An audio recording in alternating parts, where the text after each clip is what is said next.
हाँ तो हेलो दोस्तों, तो आ चुका हूँ मैं एक नई वीडियो के साथ जिसका तुम्हें वेट था। ठीक है, तो आज तुम्हें मैं पढ़ाऊंगा जो क्लास 10 12 11th का जो है इंपॉर्टेंट टॉपिक जो एवरी टाइम जो एग्जाम में आया है, जिसका मीन्स है बैंक रिकंसिलिएशन स्टेटमेंट। इसकी वेटेज हमेशा आती है एग्जाम में, 11th क्लास में हमेशा आता ही आता है। और बच्चे काफी कॉम्प्लिकेटेड तरीके से इसको समझते हैं। कॉम्प्लिकेटेड कुछ भी नहीं है। मैं आपको जब बताऊंगा तो आपको लगेगा कितना इजी मेथड है, लेकिन आपको जो ये मैंने बताऊंगा तरीका बाय हैंड मेथड है। भाई आपको हैंड के द्वारा सब कुछ चीजें करनी होंगी। देखिए, सबसे पहले बैंक रिकंसिलिएशन स्टेटमेंट का मतलब क्या होता है। एक होती है हमारी कैश बुक, एक होती है हमारी पासबुक। कैश बुक जो होती है वो कौन बनाता है, हम बनाते हैं।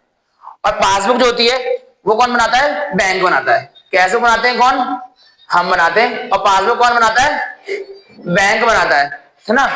तो क्या कहते हैं, कैश बुक जब हम बनाते हैं और पासबुक कौन बनाता है, बैंक बनाता है। कैश बुक का जो डेबिट बैलेंस होता है वो होता है पॉजिटिव, और कैश बुक का जो नेगेटिव बैलेंस होता है वो होता है क्रेडिट। और पासबुक का डेबिट बैलेंस होता है नेगेटिव और पासबुक का क्रेडिट बैलेंस होता है प्लस। तभी तो जो आपके अकाउंट में जो पैसे आते हैं तो क्या आता है, your account has been credited.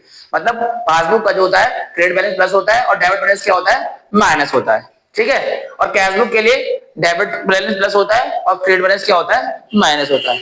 तो जब इन दोनों में कोई भी डिफरेंस आता है, इन दोनों में क्या आता है, कोई भी डिफरेंस आता है, तो इन दोनों में जब कोई भी डिफरेंस आता है तो उसको हम बोलते हैं बैंक रिकंसिलिएशन स्टेटमेंट। तो उसके लिए हमें बनाना पड़ता है, दोनों को एडजस्ट करना पड़ता है, तो उसके लिए बोलते हैं बैंक रिकंसिलिएशन स्टेटमेंट। जब पासबुक और कैशबुक मैच नहीं करती तो उसके लिए हमें रिकंसाइल करना पड़ता है, मतलब सुधार करना पड़ता है। उसके लिए हमें बनाना पड़ता है बैंक रिकंसिलिएशन स्टेटमेंट। अब देखिए होता क्या है, आपको दो बुक दे रखी होंगी, या तो कैश बुक दे रखी होगी या तो पासबुक। मतलब आपके हाथ में होंगी बुक्स, या तो कैश बुक होगी या तो पासबुक। आपको दोनों हाथ देखना पड़ेगा। ये आपकी कैश बुक होगी लेफ्ट हैंड, और राइट हैंड होगा आपका पासबुक। आपको अगर कैश बुक देगा तो आप कैश बुक में एडजस्टमेंट करेंगे, अगर पासबुक दे रखा होगा तो पासबुक में एडजस्टमेंट करेंगे।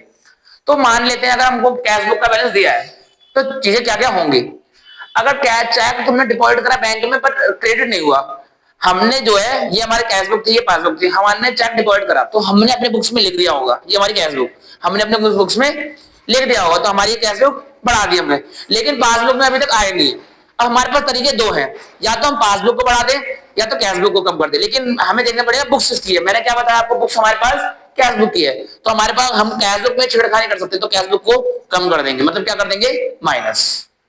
क्या कर देंगे, माइनस। अगर हमारी कैश बुक दी हुई है तो वही, अगर चेक इशू करा और रिफ्लेक्ट नहीं हुआ, चेक इशू का मतलब होता है कि हमने चेक इशू का मतलब दे दिया हमने, मतलब हमारे अकाउंट से काट लो, तो हमने चेक इशू कर दिया, तो हमने अपने बुक्स में लिख दिया कि माइनस हो गया होगा, लेकिन वो अभी तक पहुंचा नहीं बैंक में किसी भी कारण से, कोई साइन का कुछ हो सकता है किसी भी चीज से। तो अब हमने कैश बुक में माइनस कर दिया लेकिन यहाँ तक पहुंचा ही नहीं है, तब क्या करेंगे। तो हमारे पास मैंने बताया दो तरीके, या तो इसको नीचे करो तो इसको, लेकिन बुक कौन सी रखी है, कैश बुक, तो बढ़ा लेंगे। अगर पासबुक की बुक दी होती तो इसको नेगेटिव कर लेते, लेकिन कैश बुक दी तो क्या कर देंगे, बढ़ा देंगे।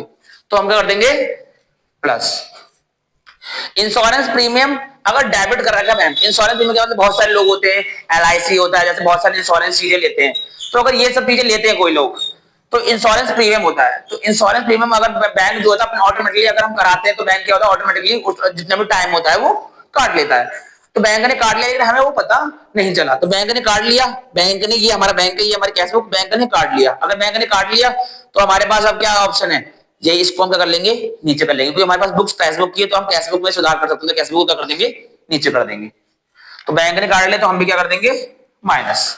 इंटरेस्ट क्रेडिट कर दिया बैंक ने, इंटरेस्ट क्रेडिट का बैंक का मतलब क्या होगा, बैंक ने ब्याज दे दिया, हमारा कोई पैसा लगा रखा पड़ा था बैंक में, बैंक ने उसके ऊपर ब्याज दे दिया, हमें थोड़ा पता चलता है कि ब्याज मिल रहा है कब, है ना। तो इंटरेस्ट आ गया बैंक में, तो जिस दिन इंटरेस्ट आ गया बैंक में, बैंक बढ़ गया, हमें पता ही नहीं था, तो हम भी अपने कैश बुक में बढ़ा लेंगे। ठीक है, तो ये क्या हो जाएगा, बढ़ा लेंगे।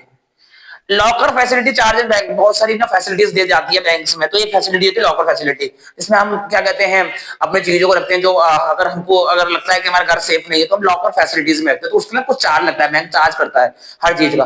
तो बैंक चार्ज लेता है लॉकर फैसिलिटीज का, तो उसका चार्ज जो होता है बैंक ने काट लिया, कोई तरह का चार्ज बैंक ने काट लिया, बैंक ने काट लिया, हमें पता नहीं चला तो हम भी माइनस कर लेंगे। ठीक है, अब इसमें ना बहुत सारे चार्जेस हो सकते हैं, लॉकर फैसिलिटीज का चार्ज, बैंक का चार्ज, इंश्योरेंस चार्ज, जितने भी चार्जेस होंगे अगर ये बैंक की तरफ से माइनस होंगे तो कैश बुक में हम माइनस कर लेंगे। वही कैश बुक अब रिसिप्ट साइड अंडर कास्ट है, ये बहुत इंपॉर्टेंट चीज है। कैश बुक का जो रिसिप्ट साइड है ना वो अंडर कास्ट मतलब कम है।